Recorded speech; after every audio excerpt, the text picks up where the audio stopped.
जय भीम नमो बुद्धाय। पाखंडवाद का करो सफाई। आज भारत में पाखंडवाद अपनी जड़ें इतनी तेजी से जकड़ चुका है कि रोजाना देश के कोने कोने से महिलाओं के साथ लूटपाट, बलात्कार जैसी घटनाएं सामने आती है। कहीं तांत्रिक तो कहीं मौलवी ऐसे ऐसे पाखंडी महिलाओं को अपने जालसाजी में फंसा लेते हैं और महिलाओं को गुमराह करके उनके साथ बदतमीजी जैसी घटनाएं करते हैं। और सबसे ज़्यादा इसमें पढ़ी लिखी महिलाएं भी शामिल होती है। वह महिलाएं जो आज शिक्षित होने के बाद भी इस पाखंडवाद की चपेट से बाहर नहीं निकल पा रही, इस पाखंडवाद में इतनी जकड़ चुकी है कि अपने दिमाग पर जोर नहीं देती, मानसिक गुलाम कह सकते हैं इनको। वह केवल इस पाखंडवाद व जादू टोने तंत्र विद्या पर विश्वास करती है।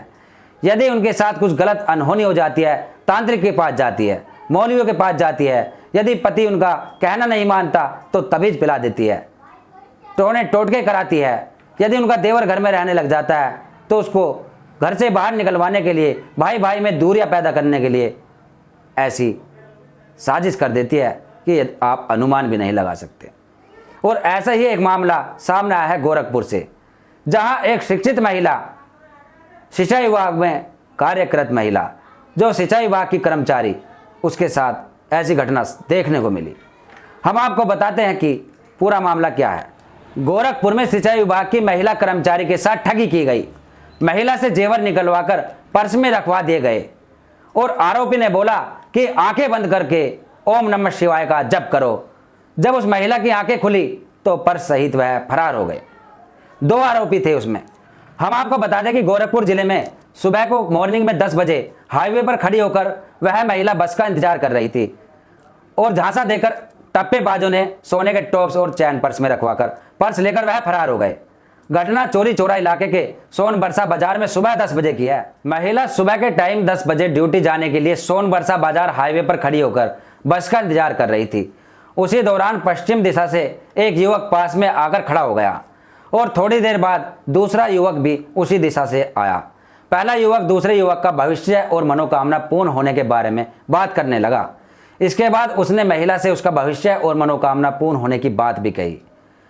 उन्हें अपने झांसे में ले लिया और महिला पाखंडवाद के चलते उसके झांसे में आ गई।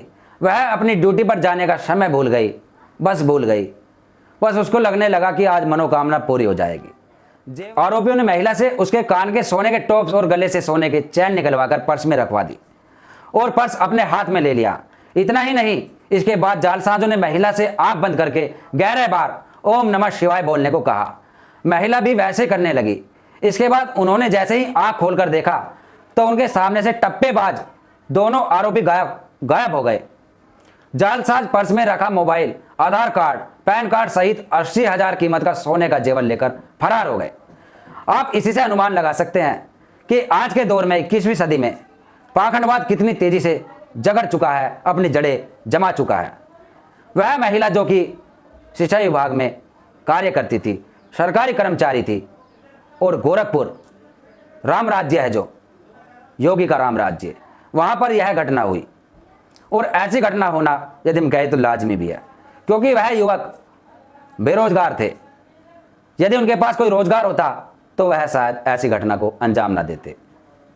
यह सरकार के मुंह पर एक जोरदार तमाचा है बेरोजगारों के लिए, क्योंकि बेरोजगारी इतनी बढ़ गई कि जो आज के युवक है, जो देश के भविष्य है, वह क्राइम की ओर बढ़ने लगे, लूटपाट करते हैं, महिलाओं के जेवर, चैन, कानों से टॉप्स छीन कर ले जाते हैं, क्योंकि उनकी ज़रूरत होती है, घर परिवार चलाना होता है, इसलिए क्राइम बढ़ रहा है।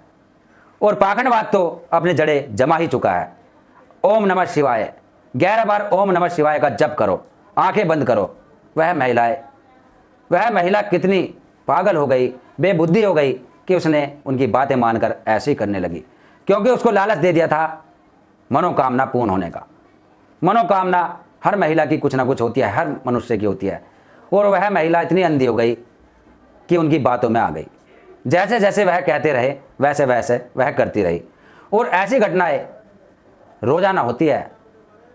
और हमारा दर्शकों से कहना है कि माता बहनों को सचेत करें, उनको बताएं कि कभी भी जालसाजी में ना आए और पाखंडवाद से बाहर निकले, क्योंकि लोग उसी दिशा में काम करते हैं जिसकी ज़्यादा डिमांड होती है। आरोपियों को पता था, उन्होंने अपना दिमाग चलाया होगा, स्टडी की होगी कि आज की ज़रूरत सबसे ज़्यादा किस चीज़ की है, आज जनता किस चीज़ को ज़्यादा पसंद करती है, अहमियत देती है। तो उन्हें लगा कि आज की डेट में होता है धर्म, धर्म का धंधा ही सबसे ज़्यादा मजबूत है। इसलिए उन्होंने इस पाखंडवाद के झांसे में उस महिला को फंसाया। और ऐसे ही धर्म के नाम पर लूटपाट रोजाना होती है। महिलाओं को सचेत करें कि महिलाएं किसी भी धर्म से संबंधित चमत्कार, आविष्कार, पाखंडवाद में ना पड़े, जंत्र मंत्र तंत्र ऐसी चीज़ों में ना उलझे। खास तौर पर उन महिलाओं के लिए जो बहुजन समाज की महिलाएं हैं, वंचित है, उनको समझ में आ जाना चाहिए, मानसिक गुलामी से बाहर निकलना चाहिए। तो आज के लिए इतना ही। मैं उमेश करूणा आपसे इजाज़त लेता हूँ। जय भीम, नमो बुद्धाय। पाखंडवाद का करो सफाई। धन्यवाद। अगर आप चाहते हैं गरीब हर वंचित इंसान की आवाज आप तक पहुंचे तो हमारे चैनल को सब्सक्राइब करें और बेल आइकन का बटन दबाना ना भूलें। देखते रहिए बहुजन न्यूज।